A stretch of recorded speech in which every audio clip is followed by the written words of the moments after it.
Welcome to English Myths Explained, because some of the most common rules in English and English education were invented, exaggerated, or simply wrong. Let's get into it. You say something like, someone left their umbrella in the office, and a grammar purist tells you that is wrong. They should be plural, they say. You need to say his or her umbrella. Today, we are debunking the myth that singular they is a grammatical error, because it has been standard English for over 600 years. Look at these sentences. Everyone should bring their own lunch. Someone called. They didn't leave their name. If a person wants to succeed, they need to work for it. These sentences feel completely natural. That is because they are. English speakers have been using they to refer to a single unknown or unspecified person since the 14th century. It is not a modern invention. It is not a grammatical shortcut. It is one of the oldest and most natural features of the English language, and educated native speakers use it constantly without thinking twice.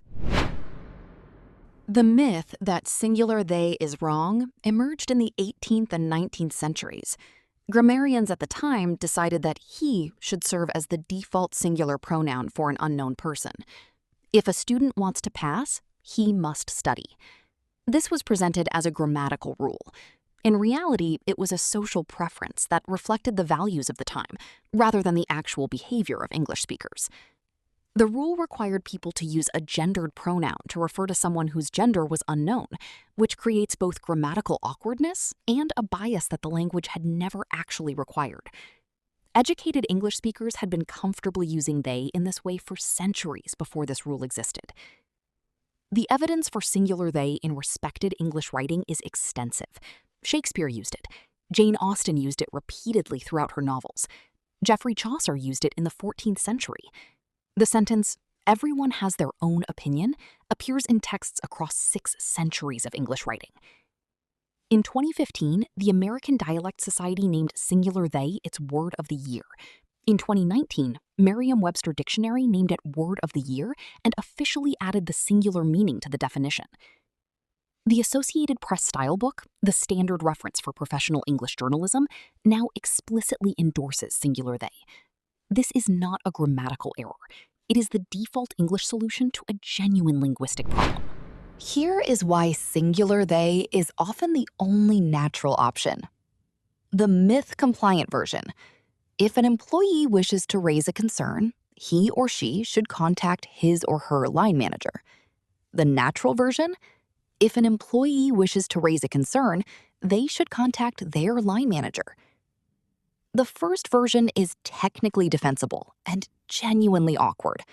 The second version is what every educated native speaker would write naturally. In professional English communication, in HR policies, in corporate guidelines, in formal emails, the singular they is now the standard. The he or she construction is increasingly seen as outdated rather than correct. Singular they is not a grammar mistake.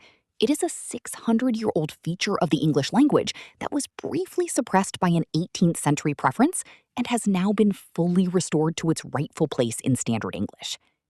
Use it confidently. Every major style guide now supports it. Every educated native speaker uses it naturally. That is 3 myths down. Subscribe to Fluent Daily for more.